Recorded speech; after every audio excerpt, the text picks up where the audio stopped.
Praise the lord. ఈరోజు దేవుని వాగ్దానము. నీవు బహుప్రియుడవు కనుక నేను నీ యొద్దకు పంపబడితిని. దానియేలు గ్రంథము 10వ అధ్యాయం 11వ వచనం. ఈ వాక్యం ద్వారా మనం తెలుసుకోవాల్సిన విషయం ఏంటంటే, ఈ మాట దానియేలుతో చెప్పబడుతున్న మాట.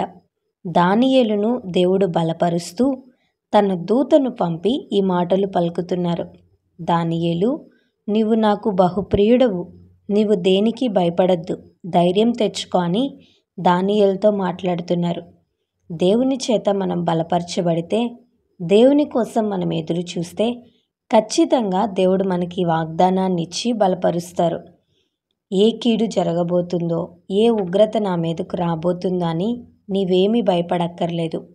ఎందుకంటే ప్రభు నీకు క్షేమం ఇస్తాడు. లోకమంతా భయపడుతున్నట్లుగా, దేవునిని ఎరుగని వారు భయపడుతున్నట్లుగా నీవు భయపడద్దు, ధైర్యం తెచ్చుకో. ఈ ఉదయకాల సమయంలో నీ జీవితంలో కలుగుతున్న బాధలను బట్టి ధైర్యం కోల్పోయావా? భయపడుతున్నావా? నీరసించి ఉన్నావా? ప్రభు నిన్ను బలపరుస్తాడు. ప్రభు నిన్ను బలపరిచే దేవుడు. తన ఎదుట యథార్థవంతులుగా జీవించే వారిని బలపరచుటకై తన కనుదృష్టి లోకమంతటా సంచారం చేయుచున్నదని దేవుని వాక్యం సెలవిస్తుంది కదా. ఏ విషయంలో నీవు బలాన్ని కోల్పోయావో, బలహీనుడిగా అయిపోయావో, ఆ విషయంలో దేవుడు నిన్ను బలపరుస్తాడు. బలవంతుడిగా నిన్ను చేయబోతున్నాడు. నీలో ఉన్న పాప భారాన్ని, అవమాన భారాన్ని తొలగించి గొప్ప నిరీక్షణ ఇచ్చి మేలు చేయబోతున్నాడు. నీవు కూడా దానియేలు వలె ప్రభు సన్నిధిలో ఉండు.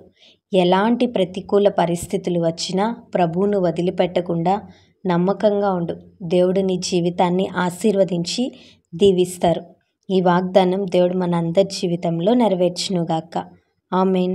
ఈ వీడియో మీకు దీవెనకరంగా, ఆశీర్వాదకరంగా అనిపించినట్లయితే లైక్ చేయండి, షేర్ చేయండి, కామెంట్ చేయండి, సబ్స్క్రైబ్ చేసుకోండి. మీ ప్రార్థన అవసరతలను మాకు కామెంట్ రూపంలో తెలపండి. మీ కొరకు తప్పక ప్రార్థిస్తాం. God bless you.